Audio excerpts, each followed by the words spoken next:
আসসালামু আলাইকুম। আপনারা সবাই কেমন আছেন?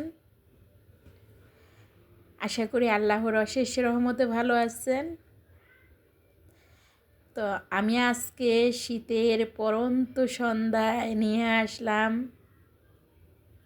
চিতই পিঠার রেসিপি।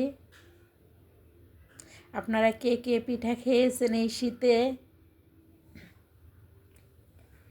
বা কে খান নাই আমাকে বলবেন কমেন্টে। তো এখানে কিছু চাউলের গুঁড়া, আতপ চাউলের গুঁড়া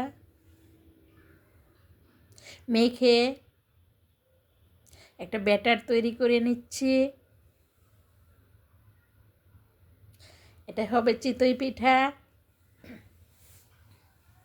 আমি আমার এক ভাগ্নির বাড়িতে আসছি। আমার ভাগ্নি আজকে আমাকে পিঠা করে খাওয়াবে। আশা করি আলহামদুলিল্লাহ আপনারা আমার পাশে থাকবেন। চলে আসলাম চুলার পারে। হয়ে গেল ফুলকো ফুলকো চিতই পিঠা, গরম ধোয়া উঠা পিঠা।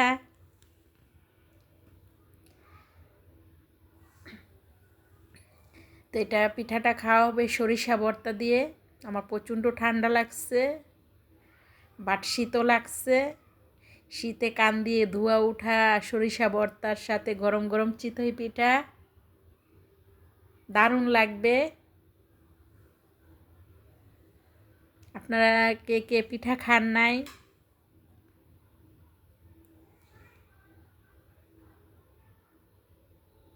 বলবেন, কে খেয়েছেন সেটাও বলবেন। দেশের মধ্যে যে যে আছেন আশা করি সবাই কম বেশি খেয়েছেন বা খাবেন। কিন্তু আমার দেশের বাহিরে যে যে ভাই বোন আত্মীয় স্বজন আছে ওনারা চাইলেও খেতে পারবে না। সরি, ইনশাল্লাহ দেশে আসলে খাওয়া হবে। তো গরম গরম পিঠা, সরিষা ভর্তা, সাথে আছে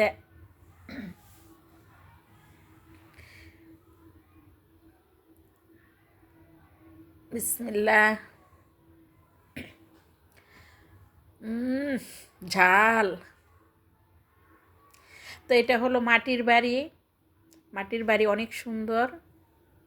তো সবচেয়ে ভালো লাগছে আমার ঘরের উপরে যে কি বলে এটাকে জানি না, আমাদের গ্রামে কার বলে। তো কারের উপরের ডিজাইনটা আমার খুব ভালো লাগছে। আমি ক্যামেরাটা উল্টা করে ধরেছি, সেজন্য একটু আপনারা ক্যামেরাটা ঘুরাইয়া দেখবেন, তাইলে হয়তো বুঝতে পারবেন ভিডিওটা কোন দিকে করা হয়েছে। তো এটা ছিল রসালো খেজুরের গুড়। দেখতে যা লাগছে আলহামদুলিল্লাহ, দেখতে অনেক সুন্দর লাগছে। খেতে গুড় যেহেতু খেতে মিষ্টি লাগবে। তো ভিডিওটা আমি আজকে এখানেই সমাপ্ত করব। আপনারা যে যেখানে থাকবেন ভালো থাকবেন, সুন্দর থাকবেন। আল্লাহ হাফেজ।